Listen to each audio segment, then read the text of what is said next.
Yohanes Pembaptis kok tadi yang saya bacakan Matius. Yohanes Pembaptis berbeda sama Yohanes muridnya Yesus. Yang penulis Injil Yohanes itu adalah muridnya Yesus. Astagfirullahaladzim, ya Allah. Yohanes saudaranya Yakobus.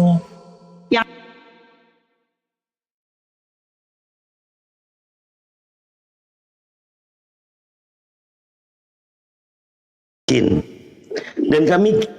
dan kami iringkan jejak mereka, nabi-nabi Bani Israel, dengan Isa putra Maryam, membenarkan kitab yang sebelumnya yaitu Taurat, dan kami telah memberikan kepadanya kitab Injil, sedang di dalamnya ada petunjuk dan cahaya yang menerangi, dan membenarkan kitab yang sebelumnya yaitu kitab Taurat, dan menjadi petunjuk serta pengajaran untuk orang-orang yang bertakwa.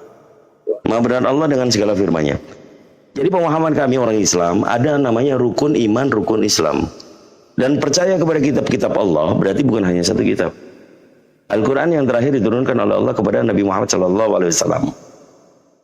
Tetapi Allah pernah menurunkan kitab-kitab sebelum Al-Quran, yaitu Taurat kepada Nabi Musa, Zabur kepada Nabi Daud, dan Injil kepada Nabi Isa AS. Terakhir Al-Quran kepada Nabi Muhammad SAW. Dan jelaslah sang sumber ini Allah Azza wa Jalla, Allah Subhanahu wa Ta'ala, yang menurunkan kitab itu. Nah, kalau digiringkan kepada dialektika, apakah yang di Yunani itu yang dimaksud? Yang dia bernama Theos itu Allah? Bukan. Di mana dalilnya?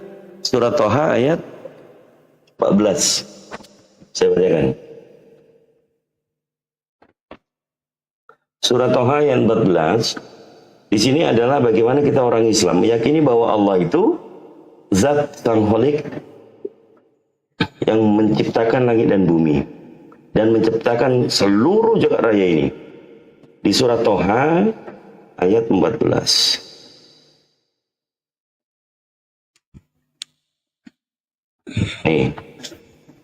Ini dalilnya.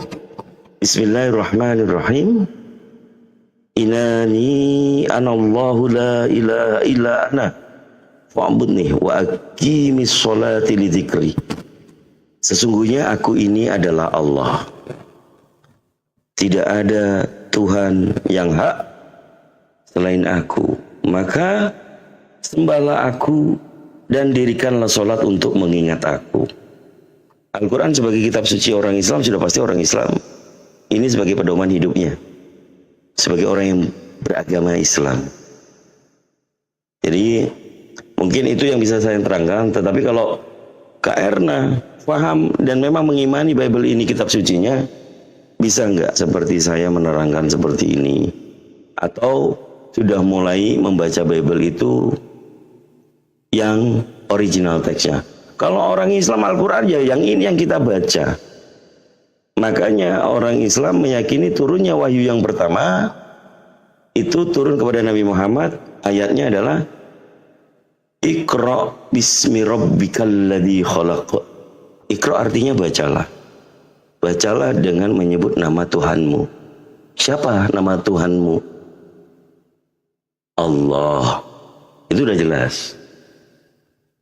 Kemudian kalau kita orang Islam, untuk menjaga sahadatan ainnya, kita mengamalkan ada suatu amalan. Bismillahirrahmanirrahim. Raditu billahi rabbah. Aku ridho Allah Tuhanku. Wabil islami dina. Islam agamaku. Wabi Muhammadin sallallahu alaihi wasallam nabiyya wa rasulah. Dan Nabi Muhammad Nabi dan Rasulku. Allahu Akbar. Ini sekaligus amalan juga mengedukasi teman-teman ya, bahwa sahadatan ain itu sebagai kunci surga. Bukan berarti orang Islam akan sombong karena sudah diberikan kunci surga, dia nggak mengenal dosa. Pasti berdosa. Sifat kodratnya manusia adalah berdosa. Apalagi lupa. Anda di kalangan teman-teman Kristen nggak pernah lupa? Mustahil. Kemudian hilaf. Apakah ada seluruh manusia zaman sekarang itu tidak pernah khilaf? Kemudian dosa. Untuk apa manusia ini diciptakan kalau dia sudah lupa? sering lupa, khilaf, dosa. Ini manusiawi. Kodratnya manusiawi itu lemah. Nah, bagaimana manusia ini bisa mendapatkan petunjuk supaya enggak tetap dilindungi oleh Tuhan, oleh Allah Subhanahu wa taala, agar dikurangi. Selalu mengingat Allah. Allah tadi di surah Toha yang 14 sudah menerangkan dirinya, aku ini Allah. Apakah kita masih kurang beriman? Kan gitu, kalau dari sisi Islam begitu Bang. Kak Erna ya, kalau mau Bible saya harus keluar perangkat dulu karena HP yang dibuat live ini yang mungkin saya bisa bacakan bahasa Ibrani dan bahasa Yunani, tapi buat apa? Kan nggak ngerti juga. Bisa bahasa Ibrani, bisa. Ano saya nak nanya kita lagi.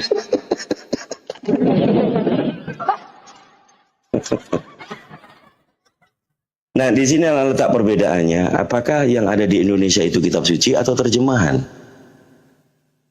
Jadi originalnya Bible itu yang berbahasa Indonesia diterbitkan oleh LAI itu kitab suci atau terjemahan? Atau kitab suci itu yang berbahasa asli originalnya? Ini yang harus perlu direnungkan. Jadi kita diskusi di sini tidak ada tendensi satu, kami orang Islam tidak berani Kak Erna memaksakan agama Islam kepada orang lain. Dalilnya jelas di surah Al-Baqarah ayat 256. Di situ terbacakan Bismillahirrahmanirrahim, la ikraha fidin. Tidak ada unsur paksaan memeluk agama Islam. Poin kita di situ. Mujahid apalagi Islam Indonesia tidak ada satupun memaksa kalian setelah berdiskusi masuk Islam. Tapi dengan dasar surah Ali Imran ayat 1 sampai 29. Sebenarnya kami yang bersiar agama Islam ini ingin mengajak bahwa hidayah dari Allah itu jelas. Supaya nanti setelah kehidupan kedua di akhirat kita berkumpul di jannahnya Allah dengan saling memberikan syafaat. Mudah-mudahan diizinkan oleh Allah. Karena banyak disebutkan di surah Ali Imran ayat 1 sampai dengan ayat 29. Bagaimana saudara-saudara kafir itu pasti masuk neraka. Kalau nggak percaya silakan baca. Allahu Akbar. Itu saja dari saya, silakan. Oke Bang, sebelum Abang itu, aku izin bertanya ke Abang sedikit. Apa hakikat Allah dalam hidup manusia Bang? Hakikatnya. Hakikat Allah itu ya pencipta.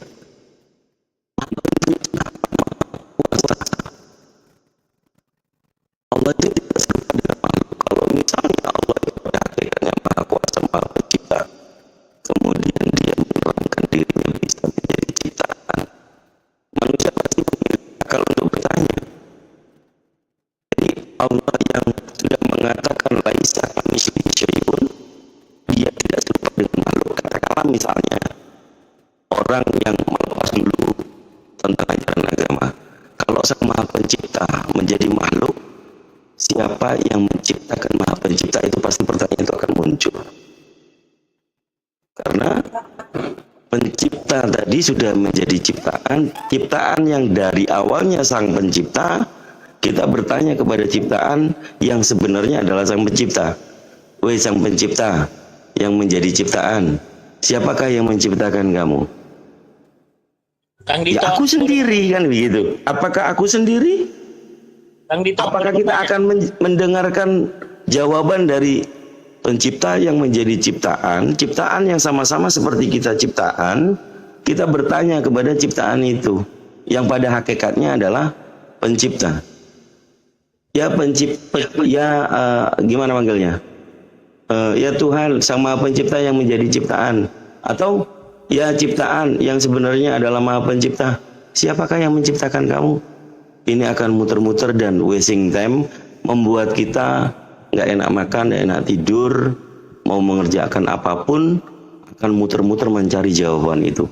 Karena sudah ada petunjuknya, yaitu sang pencipta ini mengatakan, Inani anallahu la ilaha illa anna fa'budni wa aqimi sholati li dzikri.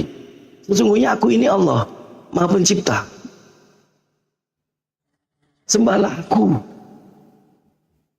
Baik, Laksanakan sholat untuk selalu mengingat aku. Kan begitu? Bang Dito, boleh bertanya? Enggak dulu, bukan sama kamu Kapas.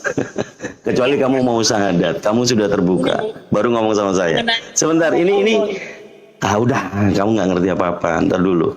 Ini yang bertanya Kak Erna, memang kelihatannya pertentangan antara iman, kemudian keegoisan itu sudah nampak. Ini bertanya tentang Al-Quran, jadi jangan dipotong dulu. Bertanya tentang hakikatnya Allah di dalam Islam. Itu gambaran bahwa Sang Maha Pencipta, kalau dia tidak mengatakan aku tidak akan serupa dengan makhlukku, kemudian manusia ini berprasangka bahwa Sang Pencipta bisa menjadi ciptaan, sehingga ciptaan yang awalnya adalah Maha Pencipta, kita bertanya sama-sama Pencipta, siapa yang menciptakan kamu? Apakah dia bisa menjawab? Aku adalah ciptaan dari Sang Pencipta. Sang Pencipta adalah aku sendiri. Dalilnya di mana? Contoh kayak kita. Dalilnya di mana? Terus apa yang bisa membuktikan kamu itu adalah Sang Pencipta kemudian kamu jadi ciptaan? Kalau seandainya Maha Pencipta itu kemudian bisa menjadi ciptaan, contoh nggak kamu? Bisa nggak Pencipta itu menjadi tai kalau kita nggak batasi? Kalau tidak ada dalil bahwa dia tidak akan menjadi ciptaan. Itu pola berpikir kritis. Critical thinking, kita membicarakan yang biologik. Biologik itu apa sih? Nalar manusia itu terbatas. Tapi kalau nafsu itu yang selalu melampaui batas. Siapakah yang yang sama sekali tidak familiar tentang setan? Setan itu adalah nafsu. Nafsu merujuk kepada kesesatan. Setan bukan makhluk. Setan adalah sifat. Setan itu dari golongan jin dan manusia. Lu kok bisa tahu kan gitu? Ada dalilnya, surat An-Nas. Surah An-Nas ayat terakhir. Minal jinnati wan nas. Dari golongan jin dan manusia. Ternyata ada jin ya di Islam. Kok di Kristen nggak tahu itu jin apa? Yang tahu iblis. Iblis ciptaan bukan? Bukan, dia malaikat. Loh, malaikat ciptaan bukan? Ciptaan malaikat. Ya ini yang perlu kita harus cermati, begitu ya, Kak Erna. Itu dulu mungkin. Kepas kalau sudah mulai nampak-nampak kebenaran gelisah deh nih. Memang iblisnya Kepas ini ngeri kali. Betul. Iblisnya ngeri kali dalam dirinya ini. Halo Kesia, selamat malam. Oh, selamat malam kakak. Selamat malam. Ada Kesia, malam Kesia. Cici. Ya malam kakak. Iya deh. Gimana kabarmu, sehat? Sehat kakak. Iya. Wah, ini baru langsung ready Bible. Ini baru Bible, keren. Hei, Pakai data. Pakai data. Alkitab dari segala kitab. Asik. Asik. Oke, boleh diuji. Izin ya Kak Erna ya, kita break dulu. Ini ada yang sudah ready Bible. Bible menurut Kezia adalah yang apa tadi dibilangnya? Catatan tinggi. Kitab dari segala kitab. Asik. Oh, oke. Suci ya. Pasti suci ya. Pasti suci. Firman Allah. Oke, pasti suci ya. Pasti suci. Sera. Ya. Sera. Oke. Coba bacakan. Ntar dulu deh. Tanggapi yang tadi pernyataan kakak tentang alam Maha Pencipta. Ya. Itu juga Enggak ada pertanyaan tadi. Itu apakah? Gini deh. Sorry. Iya, karena kan baru naik nggak tahu. Tadi kan Dito ditanya, kemudian menjawab. Tapi ini kita break dulu. Karena KZ kan bawa ready Bible nih. Kebetulan open cam juga. Atau boleh digedein moderator atau host? Iya, digedein. Kita coba uji apakah ini kitab segala kitab. Woi, suci pula katanya. Oke. Nggak apa-apa ya. Oke, kita sama-sama belajar bagaimana seorang pakar ilmiah itu menganalisa sesuatu yang suci. Kitab suci itu harus terjaga keautentikannya dan kesuciannya. Coba dibantu saya bukakan Yesaya 36 nomor 12. Oh, Pak, Yesaya 36 Ayat 12. ayat 12. Aku kepingin di Injil Kesia lah, kepingin di Injil Kesia. Seru ini. Oke, apakah baca Kak ini? Iya, baca.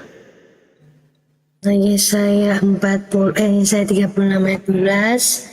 Tetapi juru minuman agung berkata, adakah Tuanku mengutus aku untuk mengucapkan perkataan-perkataan ini hanya kepada Tuanmu dan kepadamu saja? Bukankah juga kepada orang-orang yang duduk di atas tembok, yang memakan tainya dan meminum air kencingnya bersama-sama dengan kamu?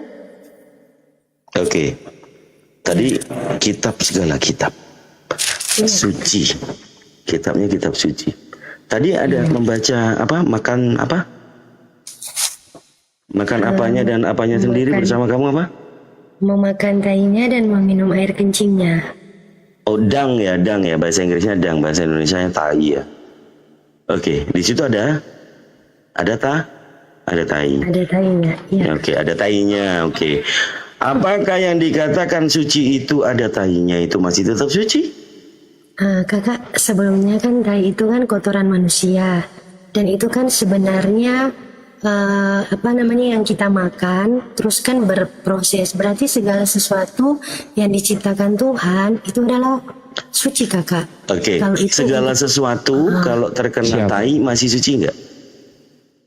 kalau terkena tai yang masih suci, maksudnya dalam suci dalam artian apa dulu yang maksud Kakak? Pelan-pelan kan gitu, pelan-pelan. Ya. Maaf ya nggak menghujat, tapi saya membuka pola pikir ya. Iya. Segala sesuatu yang dikatakan suci, kemudian kena kotoran atau tai, Iya. dia tetap akan suci atau mau dibersihin dulu supaya suci? Jadi bersih bukan suci. Bersih kan, dibersihkan. Oh, sucinya hilang. Bersih. Oh, sucinya hilang berarti pada saat Suci kena itu tai. hanya Allah, Kakak. Allah itu yang Bukan. suci. Ini konteksnya kita dari Bible, karena kan tadi mengatakan Dari Alkitab. kitab, segala kitab, Segala kitab. apalah tadi kan. Nah, ini baru pertama dibaca atau udah pernah? Udah pernah, Kakak. Aku udah baca Alkitab Kejadian sampai Wahyu. Oke, tunjukkan kalau gitu. Ini tentang kejujuran dan tidak ya, to be honest ya.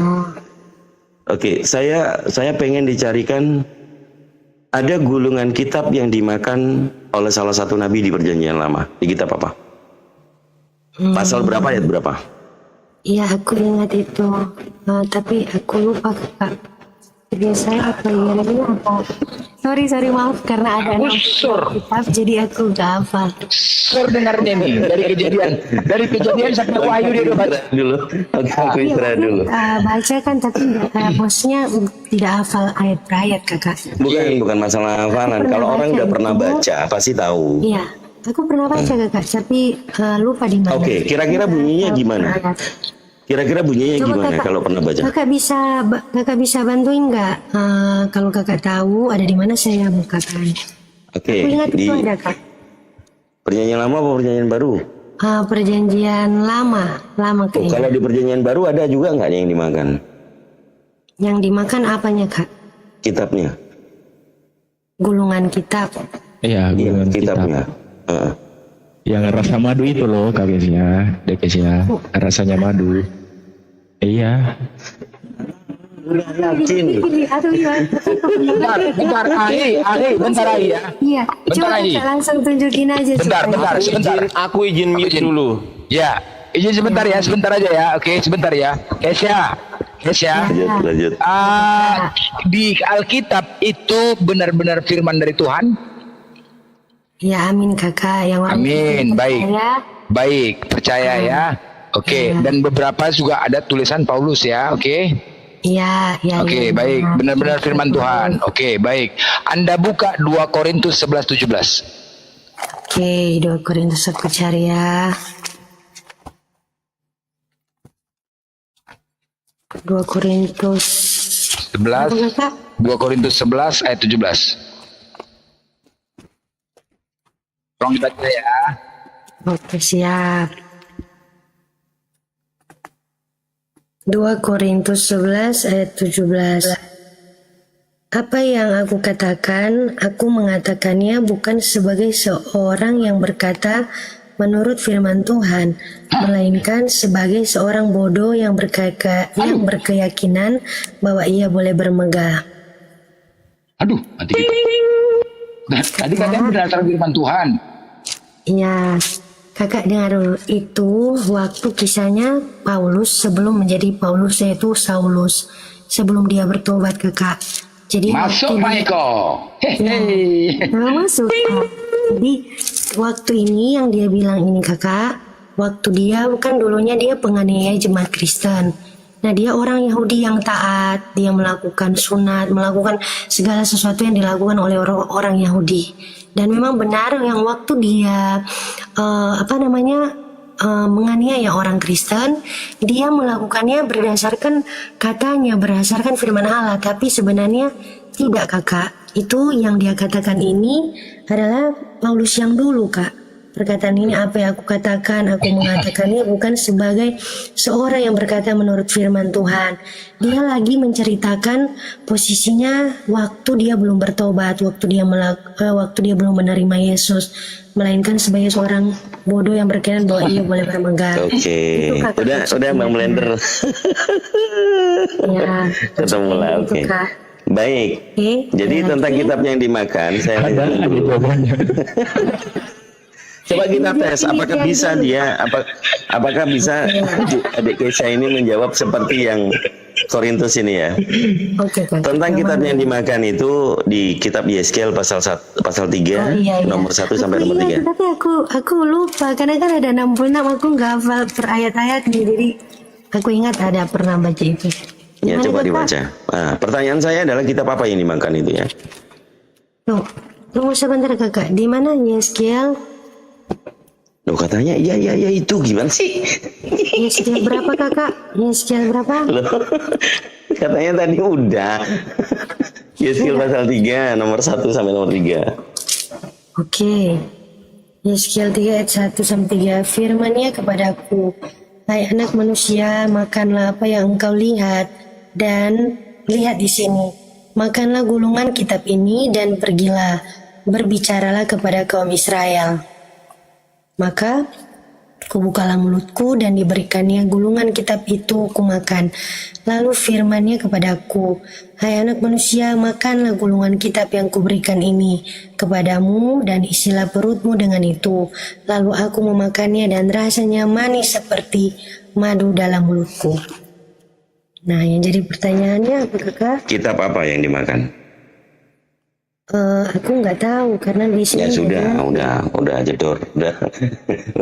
Jadi nggak sejago yang tadi. Jadi, Orang Kristen nggak bisa menambah atau nggak bisa mengurangi apa yang nah kalau yang tadi dijelaskan bahwa Paulus itu bicara yang tidak masa lalu. bicara tanpa firman itu kan itu dia bisa, buktinya. lagi bicara masa lalunya kakak.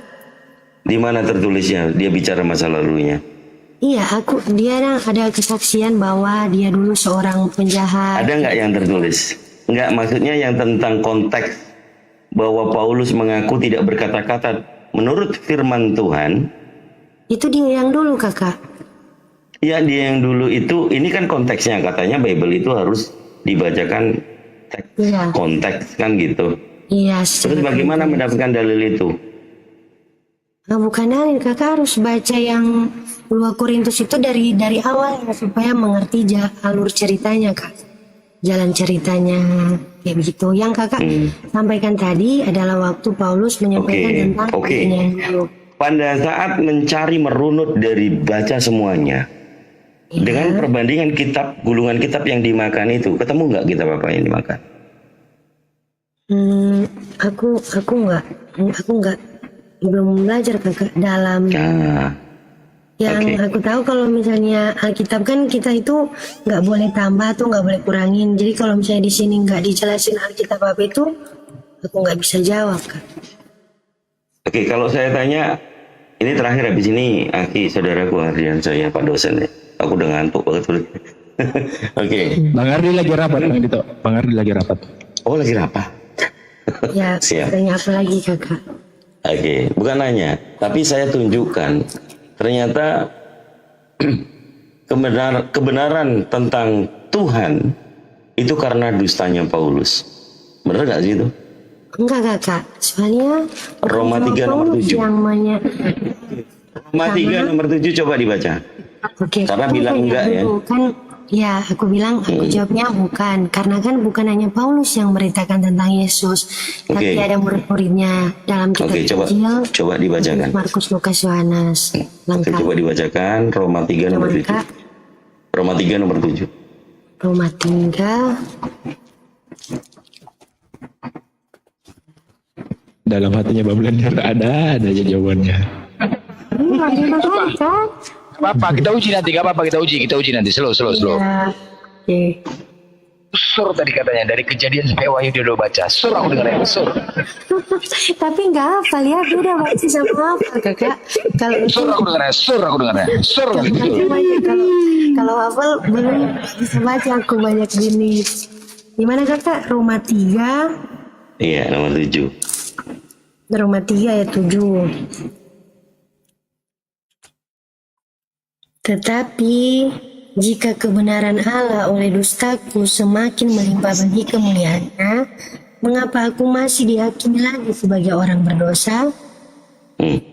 Terus, bukankah tidak benar fitnahan orang yang mengatakan bahwa kita berkata, marilah kita berbuat yang jahat supaya yang baik timbul daripadanya. Orang semacam itu sudah selayaknya mendapat hukuman. Nah, kalau Poin yang ini- substansi yang Kang Dito tadi tanyain gimana? Menjadi statement pernyataan bahwa ternyata kebenaran Elohim itu karena dustanya karena dustanya Paulus, betul ya? bukan kakak. Jadi Ya, coba aku dibaca baca dari ulang, awal. dibaca ulang pelan-pelan. Saya baca dari ayat dari atas ya kakak. Soalnya Bukan, dia substansi ini gini, substansi ini saya membawakan bahwa kebenaran Elohim itu karena dustanya Paulus. Ini iya, itu menurut iman Kesia kan enggak. Tapi ini tuduhan saya membaca itu. Terdapat satu poin, kebenaran Elohim itu ternyata dustanya Paulus. Karena dustanya Paulus, bener gak sih? Coba dibaca pelan-pelan. harus baca dari awal kayaknya kak. Nah, kita nggak jadi salah. Baca perikop. Udah. Apa? Kesia. Dan kesetiaan Allah. Kesia. Tadi kan Kesia kan sudah baca Kejadian sampai Wahyu. Aku sur dengarnya. Oke, sekarang kita rujuk dulu ya. Saya dulu ya. Ya. Kejadian, Keluaran, Imaman, Bilangan, Ulangan, Yesua, Hakim, Rut, Samuel, Raja, Tawari, Ezra, Nehemia, Esther, Ayub, Mazmur, Amsal, Kidul, Anggu, Yesaya, Yeremia, Ratapan, Yeskiel, Daniel, Hosea, Yoel, Amos, Obadya, Yunus, Mika, Nahum, Habakuk, Zefana, Hagai, Zakaria, Maleaki. Coba. Keren. Coba. Biasa coba tes. Tapi nggak coba seperti itu kakak. Coba. Tapi paling cuma bisa nyanyi. Nyanyi. Ya dibaca. Tapi Aduh. Perjanjian baru. Matius, Markus, Lukas, Yohanes, KPR, Roma, Korintus, Galatia, Efesus, Filipus, Kolose, Tesalonika, Timotius, Titus, Filemon, Keren. Ibrani. Coba. Keren, kakak. Aku nyanyi aja ya. Ya nyanyi. Aduh. Kisah Rasul, Roma, Korintus, Galatia, Efesus, Filipi, Kolose, kedua Tesalonika. Besera udah. Timotius. Kan kita belajarnya beda-beda kakak. Iyalah, aku kan keren tadi kan dengar itu katanya dari Kejadian sampai Wahyu. Kita baca runutannya dulu namanya ya kan. Perjanjian lama coba. Nggak ingat perjanjian lama. Hah? Kejadian. Nggak usah dibaca. Nggak ingat. Kejadian. Urutannya dari Kejadian sampai Maleaki. Dari Kejadian sampai Maleaki. Kejadian, Keluaran, Imamat, Bilangan, Ulangan, Hakim-hakim, Yosua Yosua dulu. Hakim-hakim, Rut. Terus Terus? lagi aku udah Samuel, hafal. Samuel. Raja Tawari, Ezra, Nehema, Esther, Ayub, Mazmur, Amsal, Kidung Agung. Iya saya Yesaya, Yeremia, Rata, Yeskiel, Daniel, Hosea, Yoel, Amos, Obadya, Yunus, sak Mika, Nahum, Habakuk, Zefana, Hagai, Zakaria, Maleaki. Ayo. ya kakak. Ya. Hai, bersera. Status kakak. Jadi Nanti aku hafal Kesya, gini loh, tidak ada tafsiran tertentu kan tentang Bible itu, ya kan? Alkitab itu kan, nggak ada kan? Jadi Maksudnya, begini, Kak? kami di sini Islam, ya, kami nggak boleh sembarangan loh membahas kitab orang lain, nggak boleh loh. Bahkan menambahi dan mengurangi ayat pun nggak boleh. Iya, Kami di sini hanya membaca, memberikan masukan kepada teman-teman Kristen agar lebih banyak membaca Biblenya. Salah satu manakah ayat-ayat yang tidak pantas, catat, tulis. Itu aja tinggal untuk direnungkan di rumah. Apakah itu pantas dikatakan kitab suci? Contoh Amsal 7:18. Salah satu Yeskiel. Coba baca. Apa sih bunyi kak? Amsal 7:18. Amsal 7:18. Amsal 7 ayat 18.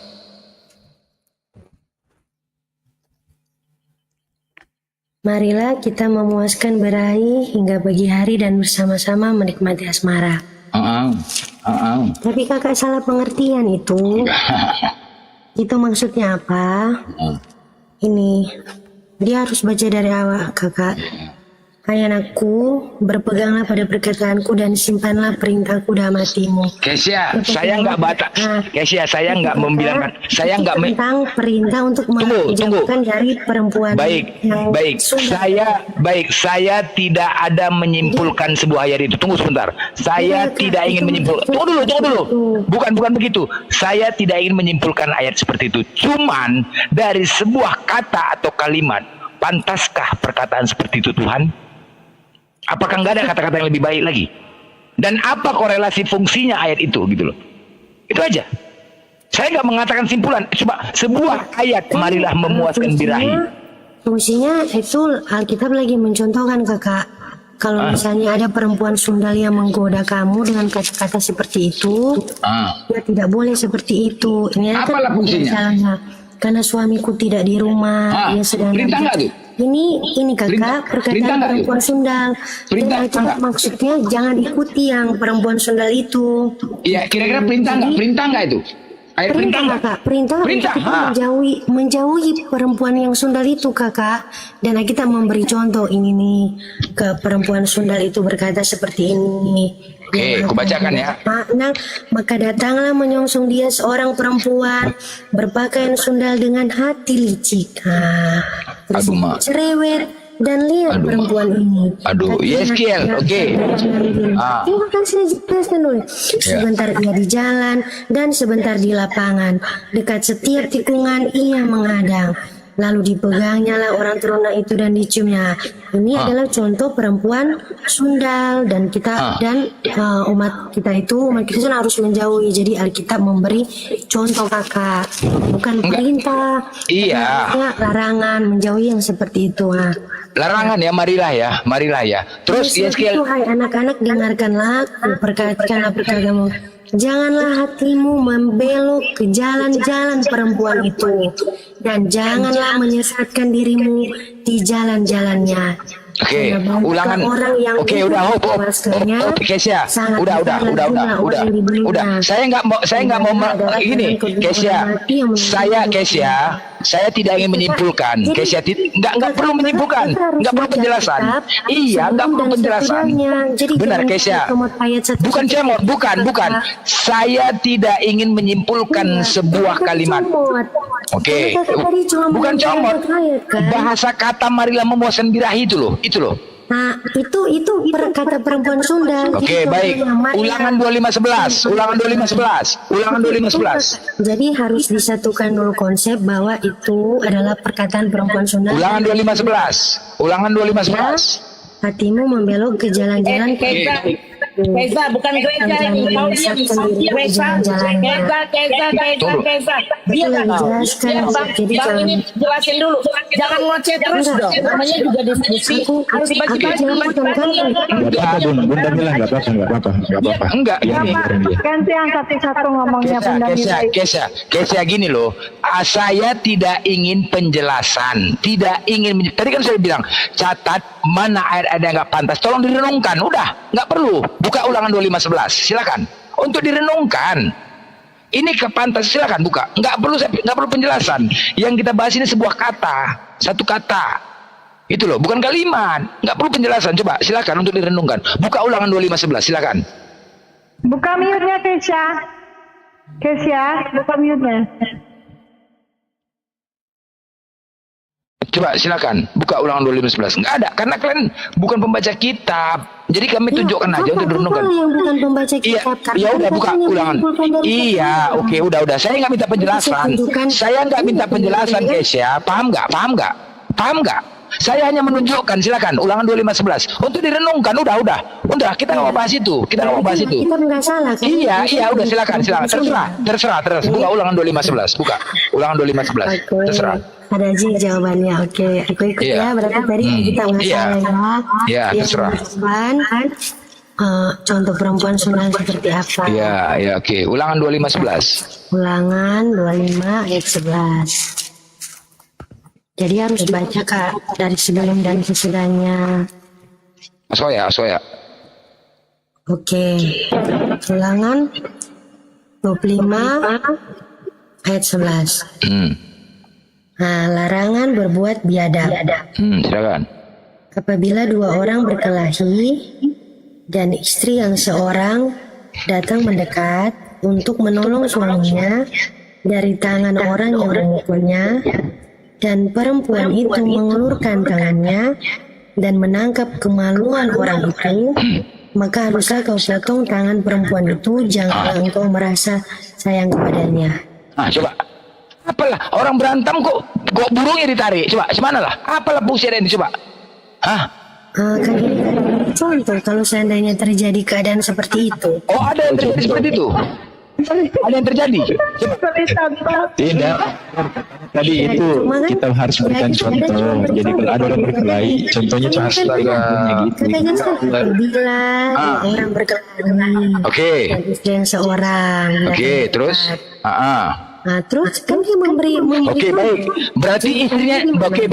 Berarti istrinya dipotong tangannya. Dipotong tangannya istrinya itu. Yang mana Kakak? Kan di bawahnya apabila dan janganlah engkau. Coba. Dan jangan engkau berkata, oke, aku jelasin. Kitab Ulangan ini Kakak berisi tentang hukum Taurat. Di mana hukum Taurat itu mata ganti mata. Bukan, ini kok burungnya ditarik, berantem. Iya kan, ini kan Kakak tanya, maka haruslah kau. Iya, emang kayak gitu. Kalau berantem, misalnya saya sama Keisha berantem, saya sama cowok Keisha berantem, terus Keisha datang narik burung saya, kayak begitu. Coba, harusnya memisahkan. Harusnya orang berantem tuh misahkannya tarik badan, tarik tangan. Ini kok burung ditarik? Harusnya dilerai ya. Dilerai ya. Dia bilang apabila istrinya yang salah. Coba. Kan Kakak apabila. Oh, mungkin burung ganti burung kali. Coba. Apabila ada dua orang laki-laki, coba. Kan begitu kan? Iya. Ini emang ada orang berantem pernah kayak gini? Emang ada berantem pernah cari burung? Gini ada sejarahnya ada, memang ada. Enggak tahu Kakak, soalnya kan. Jadi kenapa itu dibuat? Ini kan Kakak mesti mengerti bahasanya kan? Iya, maksudnya kenapa dibuat? Apa korelasinya gitu? Harus ngerti bahasanya, Bang Blender. Belajar lagi, baca kitabmu yang baik. Oke, kalau saya tanya Kakak, karena kan ini kan nggak ada dijelasin kitab. Oke, saya tanya. Ketimpa suaranya. Kenapa mungkin dan hukumannya seperti itu? Bahwa memang Tuhan menciptakan hukuman itu bukan untuk main-main Kakak, bukan untuk orang. Iya, emang berantem orang narik burung zaman dulu ya, narik burung ya tegang, ditarik burungnya, cumananya ya kan? Aku bingung. Iya, maksudnya itu mau bilang kepada kita bahwa hal itu Kakak, maksudnya bukan dimain-mainkan, maksudnya kan jadi apa? Maksudnya apa? Air itu untungnya fungsinya apa gitu loh? Ya itu maksudnya jangan sembarang-sembarang pegang kemaluan orang. Bah, masa berantem pegang kemaluan orang semana? Sejarahnya nggak pernah. Aduh, Mbak. Kan Oh kali ini blender gantian narik burung kali. Coba apa Dek Kesia, coba dibaca baik-baik, dihayati, dibaca pelan-pelan, coba. Iya, aku udah Baca perikopnya dulu, di situ larangan. larangan berbuat biadab. Dan maksud Tuhan mungkin dengan memegang kemaluan itu, kalau lagi orang berarti memegang kemaluan berarti hal itu termasuk perbuatan yang biadab kakak. Enggak, maksudnya coba dibaca dari awal. Ini yang nomor 11. Apabila dua orang, coba dibaca baik-baik. Ya aku baca. Ya. Apabila dua orang, kan ini kejadian apabila kakak. Bila mana? Jika terjadi. Jadi belum terjadi ya. Oke, mengerti? Apabila dua orang berkelahi. Oke, ini kan kata apabila, if, jika. Berarti Ya, jika dua orang itu berkelahi. terjadi, ya kan? Dibaca lanjut. Oke, jika. Nah, ini kalau bahasa Inggris kan ya if, Ya. jika itu berarti Enggak, dilanjutkan aja bacanya. Jangan dijelaskan, Dek. Jangan dijelaskan. Oke. Maksud saya dibacakan, jangan dijelaskan. Ya, apabila dua orang berkelahi dan istri yang seorang datang mendekat untuk menolong suaminya dari tangan orang yang memukulnya, dan perempuan itu mengelurkan tangannya dan menangkap kemaluan orang itu, maka haruslah kau potong tangan perempuan itu, janganlah engkau merasa sayang kepadanya. Oke, berarti ayat ini menjelaskan tentang apa menurut Kezia? Tentang suatu peristiwa jika itu terjadi, terus yang suami, misalnya dua pria nih berkelahi, terus yang istri ikut campur kan kakak, istri pegang kemaluan orang lain, ya, itu jadi perbuatan yang tidak senonoh kakak. Itu yang saya tangkap, dan kita bilang itu perbuatan biadab. Dan nggak boleh dilarang, nggak boleh pegang kemaluan orang lain. Seperti itu yang saya tangkap kakak. Oke, lanjut Pak Melinda, masuk. Jadi maksudnya Mulai masuk ini. itu larangan biadab, maksudnya perbuatan biadab kakak. Kalau Oke. seorang perempuan memegang kemaluan orang lain. Satu dalil. Kalau mengarah ke tulisan itu kayaknya Kesia ini jago banget ini menjelaskan. Kalau Tuhan yang berfirman kira-kira bisa menjelaskan nggak ya? Hosea pasal 1. Oke. Hosea pasal 1 nomor 2 coba. Oke, jadi paham ini. Oke. Udah baca dulu. Hosea 2 Hosea 1 nomor 2. Hosea, tunggu sebentar ya. Tunggu kakak.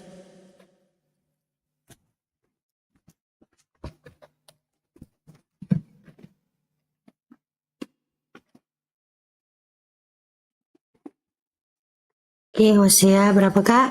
Hosea 1 ayat 2.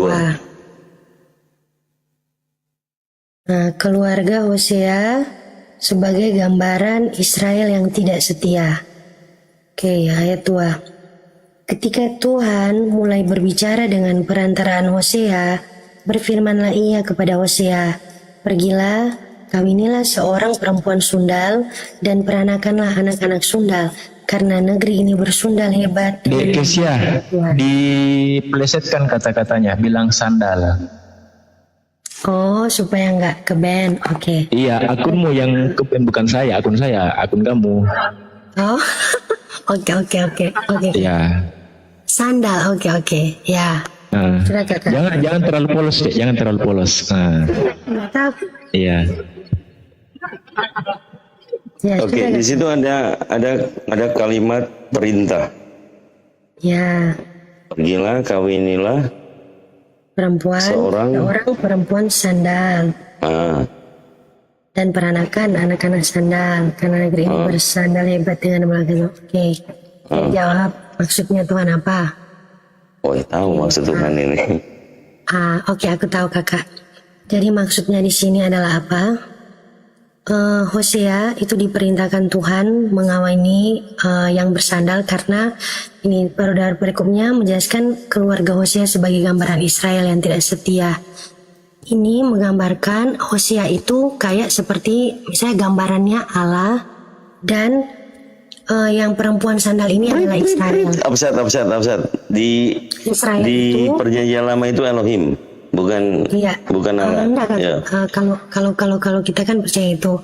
Jadi kenapa Tuhan bilang begitu? Karena itu mau menggambarkan Jangan sebut bahwa Allah lagi, Kesya. Jangan sebut Allah. Tadi kita baru pembahasan itu tadi. Lanjut. ya maaf. Kak. Di situ Tuhan loh itu. Kenal Allah, Kakak. Di situ Tuhan yang tertulis. Kenapa dipelesetkan ke Allah lagi? Oh, maksudnya ya. Soalnya kan kita percaya juga Tuhan Allah. Oh gitu nah. Tuhan Allah. Oke, Tuhan. Oke, Tuhan perintahkan kan itu menggambarkan kasihnya kepada orang Israel, sekalipun orang Israel tegar tengkukan waktu itu Kakak, tegar tengkuk mereka jahat, padahal Tuhan sudah sertai mereka dengan tiang awan, tiang api. Terus untuk membuktikan bahwa Tuhan tetap sayang mereka, jadi Tuhan bilang, Hosea, kamu pergi itu kawini perempuan sandal. Membuktikan apa? Bahwa Tuhan tetap sayang umat manusia. Sekalipun misalnya umat manusianya itu kayak Israel yang kayak begini Kak, Israel tidak setia, tapi menggambarkan bahwa Tuhan akan tetap setia dengan ketidaksetiaan kita, keberdosaan kita. Tuhan tetap sayang Kakak, gitu sih. Coba maknai kalimat itu tanpa doktrin itu nggak bisa ya. Karena enggak Kakak, soalnya dia sambung Kakak, kan ini menggambarkan kebesaran. Karena berikutnya Perikop dia itu ada kapan janji munculnya? tentang keselamatan Kakak. Iya. Karena Tuhan Perikop itu berjanji kapan tentang munculnya? keselamatan. Jadi gimana? Perikop itu kapan munculnya? Kalau yang kami ya, yang orang Kristen nggak tahu Kakak. Soalnya kan yang kami lihat hanya Alkitab. Jadi apa yang tertulis di dalam Alkitab itu yang kami imani. Oke, coba dengarkan saya ya. Pada saat saya baca tanpa doktrin, ketika Tuhan mulai berbicara dengan perantaraan Hosea, Ya. berfirmanlah ia kepada Hosea dengan perintah, pergilah, kawinilah seorang perempuan sandal, dan peranakanlah anak-anak sandal, karena negeri ini bersandal hebat dengan membelakangi Tuhan. Ada dua kalimat perintah. Yang pertama, pergilah, kawinilah seorang sandal.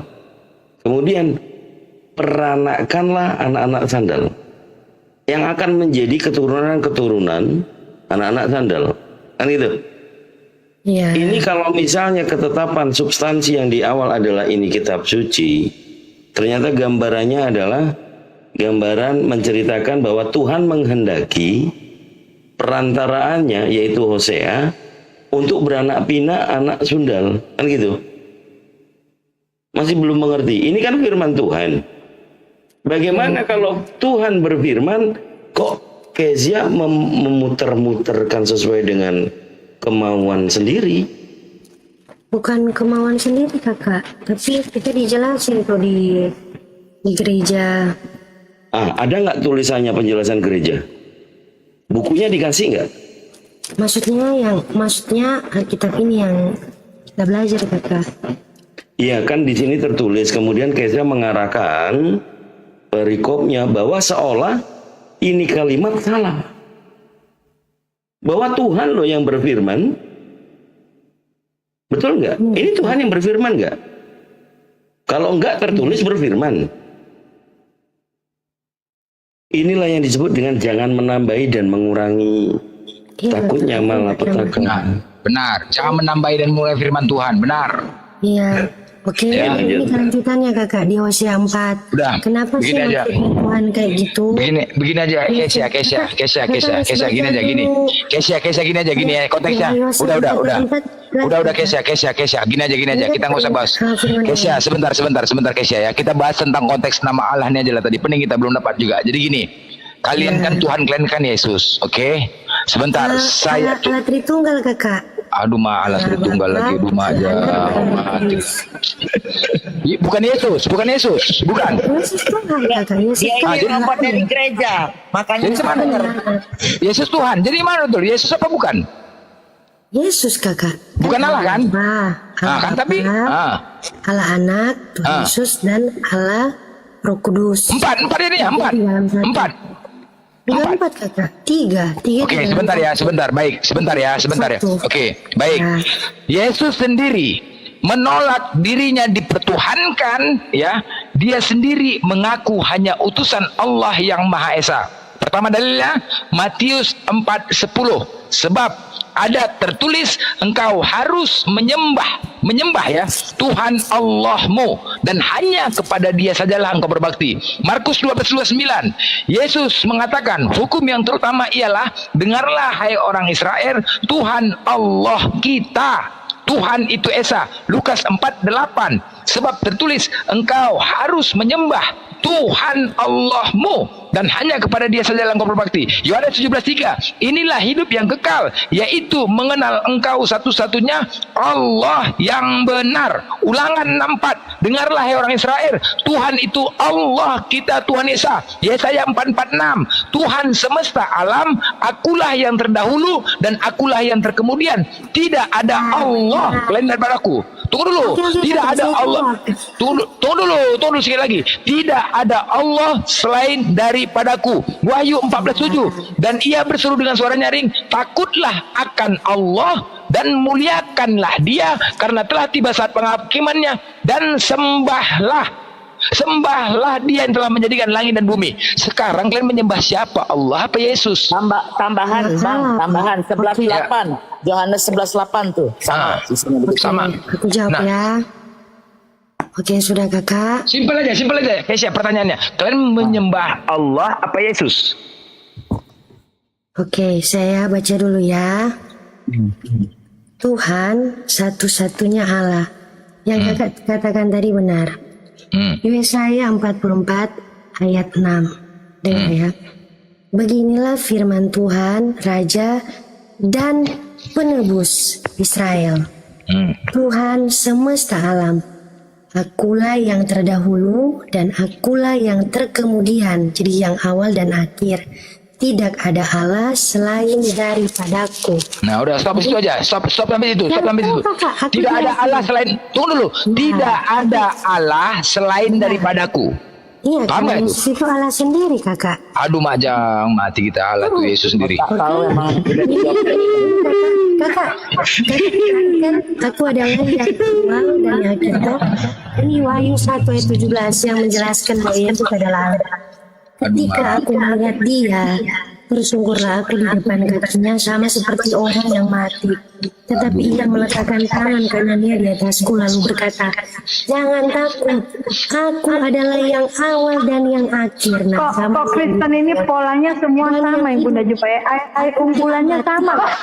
namun lihatlah, aku hidup sampai selama-lamanya dan aku memegang segala Sekarang Tuhan kalian Kesya, sebentar Kesya, sebentar. Tunggu Kesya. Iya, sebentar. Oke, Kesya. Kejadian 1. Sebentar Kesya. Kejadian 1 ayat 1. Pada mulanya Allah menciptakan langit dan bumi. Udah. Terus di mana lagi? Di surah As-Sajdah ayat 1. Allahul ladzi khalaqas samawati wal ard. Allah yang menciptakan langit dan bumi. Yesus mengenalkan nama Allah, Tuhan satu-satunya. Yesus tidak untuk disembah. Yesus suruh menyembah Allah. Siapakah Allah itu menurut kalian? Tuhan satu-satunya Allah kakak. Dan akulah yang terdahulu dan akulah yang Iya, terkemudian. aku tanya, siapakah Allah itu menurut kalian? Menurut kalian? Bukan menurut Yesus ya, bukan menurut Yesus.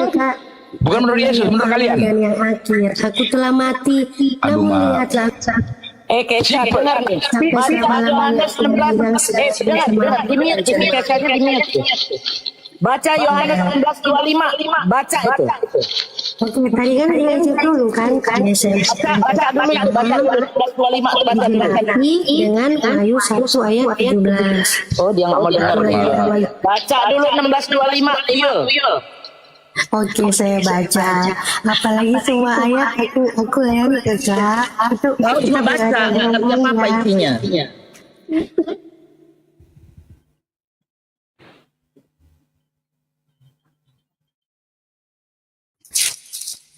Yohanes berapa? 16:25. Kan kau bilang Tuhan Yohanes. Tuhan dan Bapa jadi satu. Yesus dan Tuhan, Yesus dan Allah jadi satu. Baca 16:25. 16 ayat 25. Semuanya ini kukatakan kepadamu dengan kiasan. Akan tiba saatnya aku tidak lagi berkata-kata kepadamu dengan kiasan, tetapi terus terang memberitakan Bapa kepadamu. Ya. Jadi di situ artinya apa? Kiasan itu bahasa saya dan Bapa adalah satu hakikat, itu kiasan. Nah, ditambah lagi 17:21 artinya terhadap murid-murid pun Yesus itu menunjukkan bahwa apa yang dikatakan Bapa sama dia terhadap murid-murid pun harus ngikut. 14:20 itu Yohanes semua tuh baca. Jadi kalau kalian mengerti ayat itu, kalau kau siapa namanya Kesia mengerti itu Yohanes dari mulai 16:25, 17:21, 14:20, pasti ngerti apa maksudnya Yesus mengatakan saya dan Bapa adalah satu. Itu satu hakikat, bukan satu tujuan, bukan satu hakikat. Jawabannya itu aja. Yohanes 25, pelajarin, tanya bila perlu sama pendeta di gereja. Ini maksudnya apa? Jawaban kami sama. Enggak sama. Itu kata kiasan yang kalian baca dong. Kata kiasan itu artinya apa? Artinya perumpamaan. Perumpamaan. Ya, kalau perumpamaan berarti orang itu tetap aja dua. Dia tetap. Kakak harus baca dulu yang dimaksud Yesus sebelumnya itu apa. Kiasan tentang apa yang dia bilang. Kesha, saya saranin, saya yakin kamu nanti one day someday suatu saat menjadi komel, tapi komel Islam, karena kamu juga udah memahami. Dan tapi sekarang ini di otak masih ada dogma sama doktrin dari gereja. Sekali Yesus Lanjut. Cuman ini Kesia ini cuman mingguan ya, cuman mingguan yang suka membaca. Oke, baik Kesia, ada sebuah ayat mengatakan sebarkanlah Injil kepada seluruh makhluk dan membacanya dengan hikmat ya. Oke. Nah, yang dikatakan dengan hikmat membacanya bagaimana? Coba. Maksudnya mana dulu ayatnya Kakak? Membaca dengan hikmat itu bagaimana? Coba, bisa dipraktekkan. Dengan hikmat ya dengan meminta bantuan Roh Kudus. Jadi sebelum kita baca Alkitab tuh jangan menafsirkan dengan akal pikiran sendiri, tapi sebelum kita baca kitab berdoa, Tuhan, tolong mampukan saya bisa memahami mengerti isi Tuhan. Roh Kudus ya. Oke, saya memberi saran. Saya memberi saran. Roh Kudus nggak tahu. Saya membicara dengan hikmat. Marilah kita memuaskan birahi hingga pagi hari dan bersikap. Ini dengan hikmat. Coba tes. Marilah kita jadi cemahan caranya. Maksud aku biar supaya lebih hikmat. Kira-kira merdu nggak gitu? Agar hikmat. Marilah kita memuaskan birahi hingga pagi hari dan bersama-sama menikmati. Enggak hikmat. Kata-kata perempuan Sunda. Iya praktek. Maksudnya cara membacanya hikmat nggak kira-kira gitu? Asing nggak kira-kira? Nggak asing. Saya kan belajarnya bukan menyanyi. Kalau enggak Kezia. Praktekkan bagaimana dengan hikmat. Coba membacanya agar bisa dipahami lebih enak gitu loh. Marilah dan bersama-sama menikmatin asmara karena suamiku tidak di rumah. Ia sedang dalam. Itu Amsal ya? Amsal. Nah, Amsal. Coba dipraktekkan. Coba semua. Kita nih pengen. Iya, aku udah masih semua ibu saya. Iya, aku baca itu kita Salomo kita. Amsal itu benar-benar masa cerot-cerot sih. Yang tadi Bapak yang dari comot-comot kan itu perkata perempuan Sunda.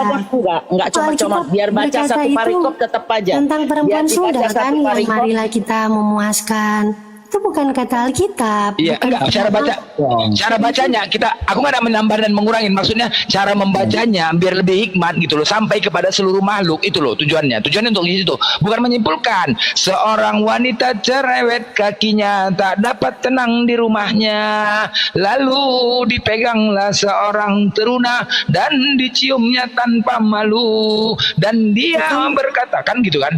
Karena kan butuh kalian kan di gereja enggak lagu-lagu. Kalau kita kan enggak baca seperti itu. Kalian kan di gereja kan sering bawa lagu-lagu, nyanyi-nyanyi dengan syair kan? Harus dengan syair kan Mas Bur, iya kan? Tapi Kan bukan syair nih. baca begitu, bukan baca. Loh, gimana? Maksudnya kira-kira lebih hikmat nggak? Lebih indah nggak kira-kira saya baca gitu?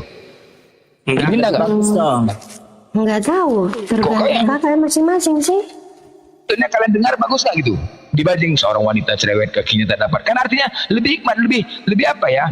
Lebih enak. Itulah sebabnya aku keluar mencari engkau. Nggak gitu. Coba. Kakak itu maksudnya baca berimat. Sebelum kita membaca Bible, membaca Alkitab Kak, kita harus minta sama Tuhan, minta sama Allah.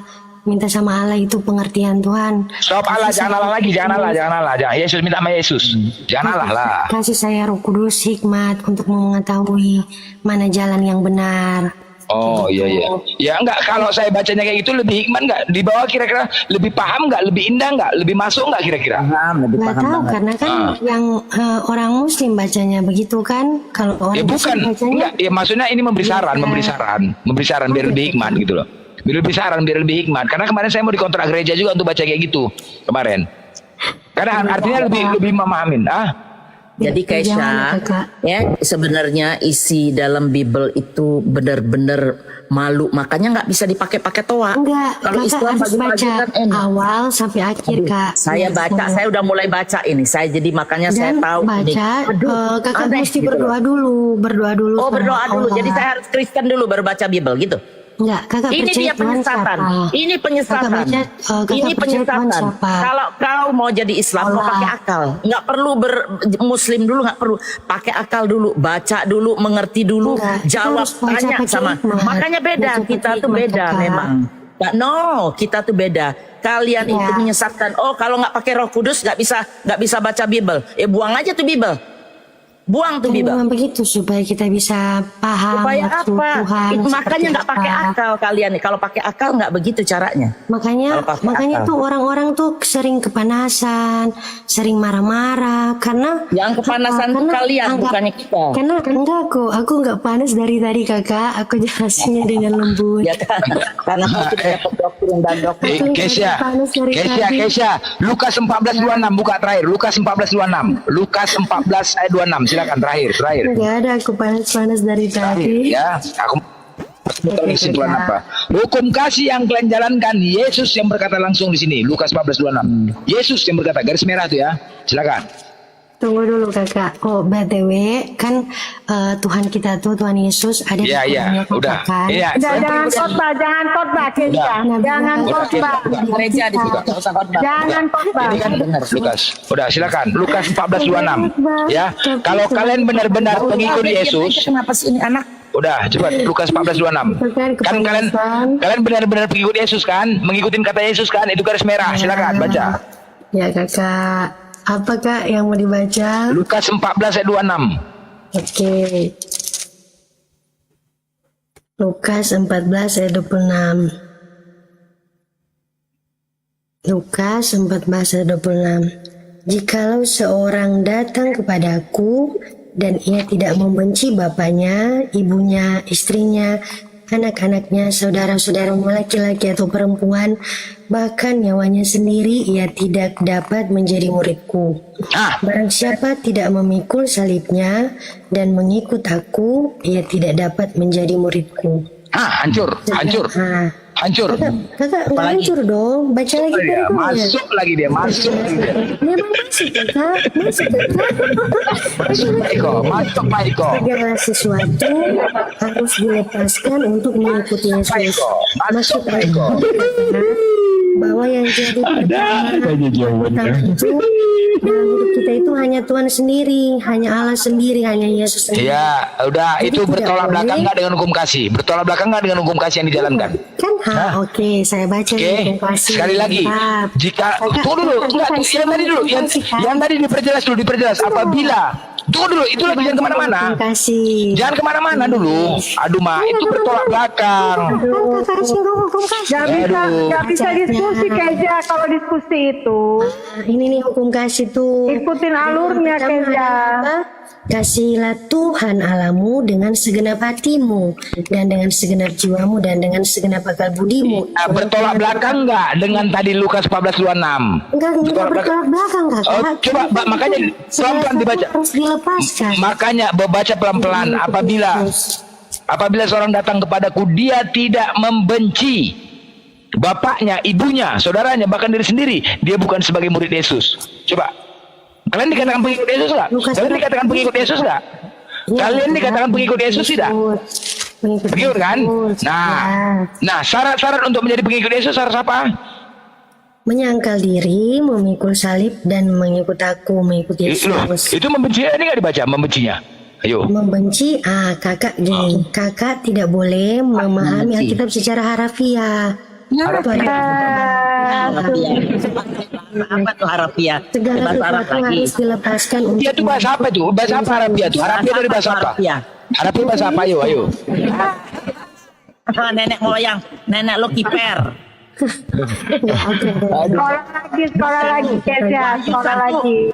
Baca satu lagi. Wahyu 1, Wahyu 1:1. Baca Wahyu 1:1. Itu udah selesai. Nggak usah dakwah, nggak usah. Nggak ada yang mau dengerin. Di gereja boleh. Ini kan kita diskusi. Udah selesai penjelasan. Bang Blender juga udah mau kerja, mau tidur, mau apa. Saya juga mau pergi. Coba buka dulu Wahyu 1:1. Coba. Dah itu aja. Terakhir buka. Semua ditanya-tanya ayatnya kan? Iya, nggak apa-apa, bener, biar bagus gitu loh. Jadi kau juga ngerti, jangan cuma kita aja yang ngerti kan. Oke, yang mana kakak? Wahyu 1:1. Siapa yang memberi wahyu itu di situ? Judul. Oh, judul. Ya, Wahyu Yesus Kristus. Yang dikaruniakan Allah kepadanya supaya ditunjukkannya kepada hamba-hambanya apa yang harus segera terjadi dan oleh malaikatnya yang diutusnya. Jadi Ia apa telah kesimpulannya di situ? menyatakannya kepada hambanya Yohanes. Apa kesimpulannya di situ? Berarti Yesus itu dapat wahyu dari Bapa. Itu artinya.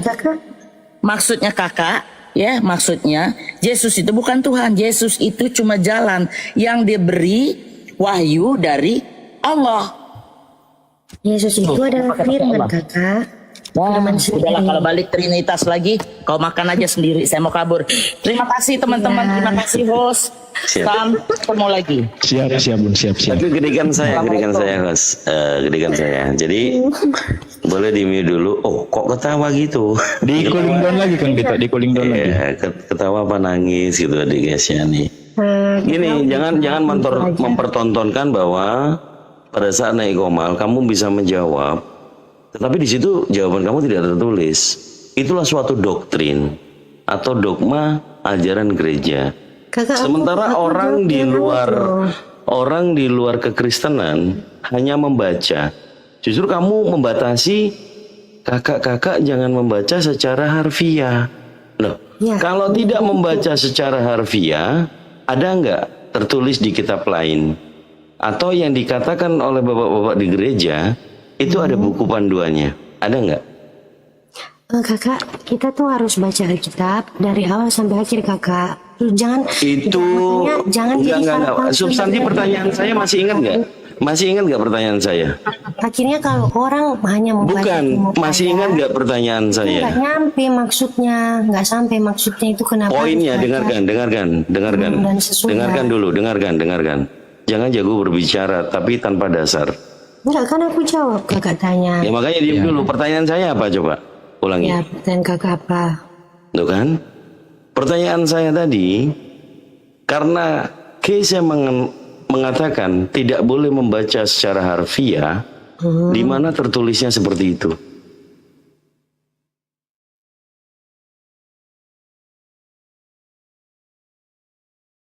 Di mana tertuliskan bahwa membaca Bible itu tidak boleh yang harfiah? Itu pengajaran kami sih kak di gereja. Pertanyaan saya masih ingat? Pertanyaan saya masih ingat? Masih, di mana ayat atau larangan yang tidak boleh baca secara harfiah? Iya. Kan? Iya. Ada terus nggak saya buku jawab, petunjuknya? Saya jawab, ya harus baca semuanya kakak. Baca semuanya saja. Bagaimana kamu mengingat bahwa di dalam Biblemu saja kamu tidak bisa nih, harus dipandu dulu. Bible sekian, kitab sekian, pasal sekian, ayat sekian. Iya kan dia satu kesatuan kak. Oke, satu kesatuan. Apakah Tuhan yang di perjanjian lama dengan Tuhan yang di perjanjian baru itu adalah Yesus? Iya kakak. Oh iya. Sama. Ya. Oke, jelaskan nanti saya kasih dalilnya. Kamu yang baca, nanti saya baru bertanya. Coba kamu baca Matius 26 nomor 31. Kalau tipikal diskusinya Kesia ini diarahkan. Gitu kan Kesia ya? Iya. Dan saya menunjukkan Makanya dari tadi kita arahkan ikut dia. bukti-buktinya sih. Saya nantinya tunjukkan bukti-buktinya kan. Iya. Oke. Baca dulu Matius 26 Nah boleh nomor 30. Betul, nurut. Sarin. Ya dibaca aja, saya udah tahu. Cuman aku pengen dengar kamu baca, kemudian nanti saya tanyain. Aku pengen besarin. Kamu baca aja, Kita Kesia, semuanya baca tahu aja. kok, dibaca aja. Oke. Kita mau diinjilinya. Enggak dong, supaya kan baca langsung, supaya kan langsung bawa bukti. Udah tahu. 6, Matius 26 nomor 31. 31. Maka berkatalah Yesus kepada mereka, malam ini kamu semua akan tergoncang imanmu karena aku. Sebab pada tertulis, aku akan membunuh gembala dan kawanan domba itu akan tercerai-berai. Oke. Sebab pada tertulis aku akan membunuh gembala. Clue tadi Tuhan di perjanjian lama dan di perjanjian baru adalah Yesus. Ya, Sebab pada tertulis aku akan membunuh gembala. Aku siapa? Gembala siapa? tunggu ya kakak. Itu ada, ini kan Tuhan Yesus bilang sebab ada tertulis. Biasanya kalau Tuhan Yesus mengutip sebab ada tertulis berarti itu ada di kitab lain. Oke, di sini dijelaskan ada dalam kitab Sakaria 13 ayat 7. Saya ke Sakaria ya kakak, supaya langsung tunjukkan buktinya maksudnya apa itu. Sakaria Pertanyaanku masih ingat ya? 13 ayat 7. Pertanyaan aku masih ingat ya? Ya, Apa? Pertanyaan Kang Dito apa tadi? Sakaria 13 ayat 7.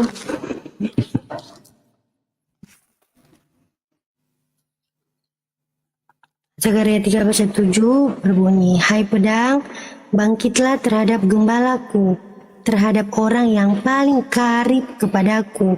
Demikianlah firman Tuhan semesta alam. Bunuhlah gembala sehingga domba-domba tercerai-berai. Aku akan mengenakan tanganku terhadap yang lemah. Nah, gembala di sini yang dimaksud di Sakaria ini kakak, dan juga perkataan Yesus itu adalah Tuhan sendiri, Tuhan Yesus. Makanya kan Tuhan Yesus. Oke, gembala itu Yesus. Cukup. Ya, Akunya gembala siapa? Yesus. Akunya siapa? Selamat malam. Akunya yang di Alkitab kak. Aku akan sehingga domba-domba tercerai. Aku akan mengenakan tanganku terhadap yang lemah. Akunya Allah Bapa kakak. Allah Bapa di perjanjian lama itu Bapa atau Yesus? Bapa. Jadi kan kalau kakak Tadi mau- bilangnya sama lo. Ayo, nggak boleh muter-muter lo. Iya kan Yesus gembala. Oke, Yesus Tadi di awal gembala, tadi, gembala. clue saya sampaikan, Tuhan di perjanjian lama dan perjanjian baru kata kamu sama, Yesus. Iya. Begitu di situ tertulis aku akan membunuh gembala, kamu mengatakan aku itu Bapa. Gembala itu Yesus. Iya. Coba pahami. Coba pahami. Jadi Di perjanjian lama kakak, Yesus itu kan dia belum turun jadi manusia, toh nanti di perjanjian baru firman yang jadi manusia. konteksnya, clue tadi yang Kang Dito tadi aja, secara dogmamu mengatakan Yesus itu adalah Allah di perjanjian lama dan perjanjian baru itu Yesus. Pada saat kita kutip Matius 26:31 yang imanmu akan tergoncang karena perkataan Yesus, Sebab ada tertulis aku akan membunuh gembala. Oke, Jadi- begini dulu. Entar, belum selesai, Di belum perjanjian selesai. lama belum ada kata Yesus di perjanjian lama. Nah, karena bagaimana kamu firman. mengatakan tadi kalau di perjanjian lama tidak ada Yesus, kamu mengatakan Tuhan di perjanjian lama itu Yesus? Karena di perjanjian lama itu Kak, sebelum dia turun ke dunia, dia firman Allah. Kok muter? Gimana mau Enggak paham? muter. Jadi kan Allah itu ada firmannya dan juga ada rohnya. Firman itu menjadi manusia itu barulah diberitakan. Oke, saya ikuti sekarang. Ini mau keluar tema ini, teman-teman. Ini mau keluar konteks. Padahal di situ adalah maksud saya, aku akan membunuh gembala. Gembala Yesus. Iya benar. Gembala Yesus. Aku Bapak. Aku Bapak, iya. Bapak membunuh Yesus. Iya, Ayo. karena itu kan karya penyanyi. Aku akan membunuh Yesus. Bapak akan membunuh Yesus, betul? Aku di Alkitab seperti itu Kak. Ya iya, aku akan membunuh Yesus. Bapak membunuh Yesus, betul? Isiannya dikasih bernapas, Iya. Kak. Jangan dicetak pertanyaan terus. Kan dikata Udah diem kau dulu. Siapa lah ini panas-panas ini? Major. Naik mana? Diem dulu. Di bawah pertanyaan terus. Iya makanya. Oh, kok sekarang makanya tadi ketawa-ketawa. Maksudnya ada bilang ke Bapak Jenderal. Makanya jangan ketawa-ketawa. Ini kan diskusi kalau memang Keisha merasa bisa menjelaskan dalam Bible. Iya. Ya, aku akan membunuh gembala. Perkataan ini Yesus mengatakan keimanan orang Kristen. Jangankan orang Kristen nih, murid-murid sendiri tergoncang imannya karena perkataan Yesus. Aku akan membunuh gembala. Jangankan seorang bapak membunuh anaknya. Ini Tuhan membunuh anaknya. Gimana ceritanya? Kan karena begitu besar kasih Allah akan dunia ini. Sebentar, Ya, saya nggak minta alasan. Kalau itu sebagai alasan, Keisha, jelas kamu nggak menggunakan. Tidak akan binasa melainkan beroleh hidup yang Ini diterusin. Karena kan begitu Tapi poinnya kita memang tahu. Tuhan, memang Kan Tuhan karya tahu Tuhan kita ini, semua. dengarkan.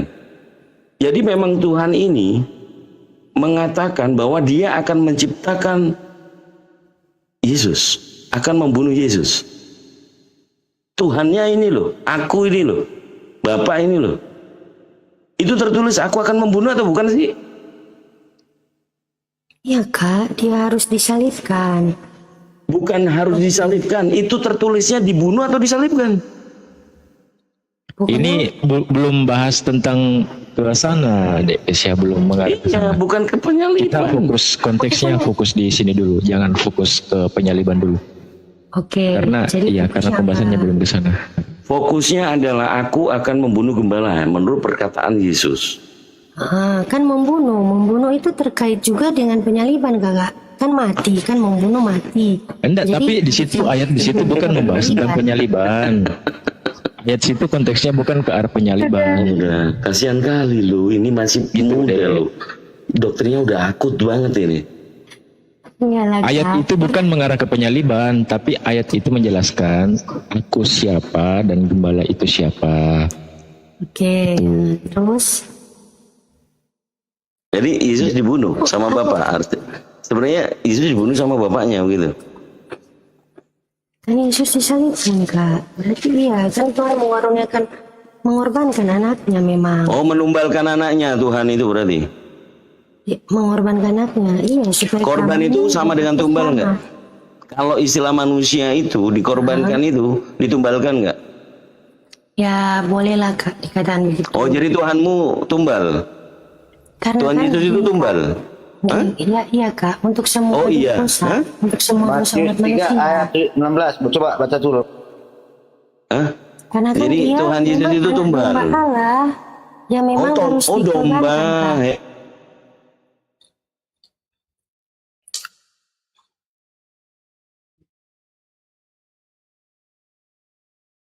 Halo,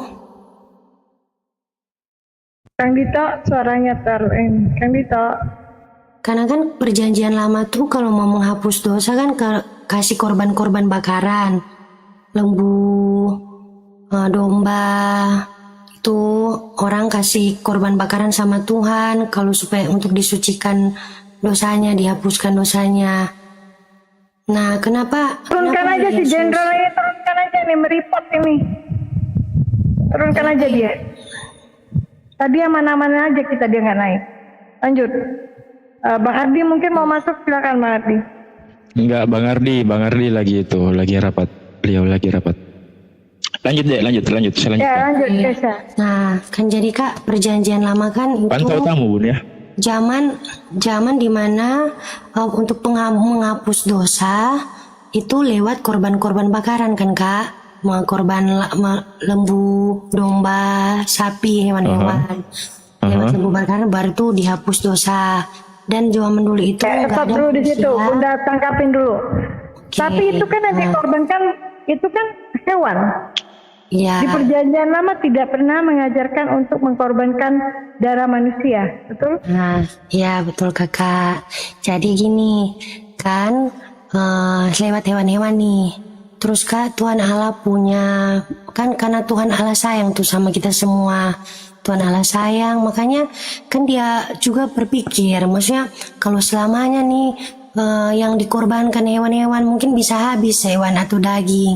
Bagaimana Tuhan Yesus saja firman-Nya begitu dan yang turun ke dunia untuk disalibkan menjadi korban penebusan dosa. Gitu Kak. Jadi Yesus mengganti semua korban itu menjadi satu-satunya korban darah penghapusan dosa untuk seluruh dosa umat manusia. Nah kayak gitu Kak. Jadi semua dosa kakak, dosa saya, dosa seluruh umat ini itu udah ditebus oleh Tuhan, dan barang siapa yang percaya kepadanya itu akan diselamatkan. Nah, seperti itu Kak. Jadi Ya. Tuhan melakukan Lanjut. Oh. karya penyaliban satu kali untuk selamanya, dan memang dia harus selamat. Makanya kenapa Tuhan Udah, bilang, cukup. Udah, lanjut. mengapa tuh Tuhan bilang kan akulah jalan dan kebenaran dan hidup, tidak ada seorang pun Kita yang udah datang paham di situ, kepada Bapa cuman kan poinnya tadi yang dibawakan, kita lanjut dari Kang Dito. Oke, Poinnya jadi- kan yang dikorbankan itu berarti Yesus, betul? Iya Kak. Nah, sedangkan kalau kembali ke perjanjian lama, dalam perjanjian lama itu kan yang dikorbankan itu hewan. hewan, Betul? ya. Nah, kenapa sekarang di perjanjian baru ajarannya itu mengorbankan darah manusia? Nah, Sedangkan perbuatan membunuh itu kan berdosa termasuk dalam hukum Taurat. ya oke. Makanya kan Tuhan Yesus itu disebut anak domba Allah yang maha hidup. Nah, kenapa harus Tuhan Yesus dan melalui manusia? Karena memang Kak, untuk menghapus dosa itu harus lewat darah, lewat korban darah. Dan untuk seluruh dosa umat manusia itu nggak ada korban mana lagi yang akan sanggup untuk menghapusnya Kak. Kan bilang tadi, tidak cukup nantinya hewan, tidak cukup. Kan manusia semakin hari semakin banyak nih. Udah triliun jiwa atau banyak. Jadi tidak akan cukup untuk menghapus dosa yang sebanyak itu. Karena kan Tuhan itu maha kudus, maha suci. Dan memang kalau misalnya kita berdosa tuh, kita terpisah dengan Allah. Makanya kenapa Tuhan menurunkan firman-Nya, firman yang menjadi daging yaitu Yesus Kristus untuk menebus seluruh dosa umat manusia. Itulah Kak kasihnya. Dia yang berkorban, dia mengorbankan nyawanya, mengorbankan anaknya yang tunggal untuk kita semua. Itu Kak. Dan syarat untuk masuk ke surga, syarat untuk ada atau kita Udah menerima cukup, gak usah keselamatan. melebar terlalu jauh. Tadi kan kita bahas menerima dari dia. data yang dibawa sama Kang Dito. Betul, makanya Kak. Bunda tanya tadi di perjanjian lama, apakah ada ajaran di dalam perjanjian lama itu bahwa pengorbanan dikorbankan itu adalah manusia, tapi kan data yang ada di perjanjian lama itu selama dalil di sana tertulis kan yang dikorbankan itu adalah hewan, betul? Itu yang Bunda tanya. Jadi nggak usah melebar ke yang lain gitu. Oh iya Kakak. Jadi di perjanjian baru itu jawaban Kisah yang kayak tadi. Nah, dan aku juga menunjukkan bukti nih Kak di Alkitab. Jadi kembali ke Kang Dito tadi Bunda tanya, berarti menurut Kesha Iya Kak. Yesus itu adalah Bapa di dalam perjanjian lama, itu adalah Bapa itu sendiri, begitu? Iya, Bapa dan aku adalah satu. Jadi Bapa Kak sendiri, Yesus itu sendiri, Roh Kudus sendiri. Tapi mereka Berarti 3 dong. enggak, bukan 3 Kak, tapi satu. Mereka satu Allah. Oke, aku malam kapan itu ya Kak? Aku gambarkan soal pribadi atau konsep. Host, naikkan Kang Dito, host, tolong host. Aku di room sini kan Kak. Aku jelasin yang di gambar itu. Kakak inspirasi kehidupan, ya enggak Kak? Aku jelasin yang buat. Oke, Kang Dito naik, Kang Dito. Aku bisa jelasin Kak lagi supaya maksudnya kakak-kakak juga bisa mengetahui atau memahami tuh kenapa Tuhan orang Kristen disebut 3 padahal bukan 3 Kak, bukan 3 tapi 1. Kang Dito kasih permintaan, Kang Dito Bunda scrollnya susah karena ini udah 1,8K. Mohon ditetap layarnya ya semua di bawah. Oke, kita nggak usah dulu melebar, nanti Kesa dikasih waktu kalau memang pengen pembahasan yang lain. Kita hanya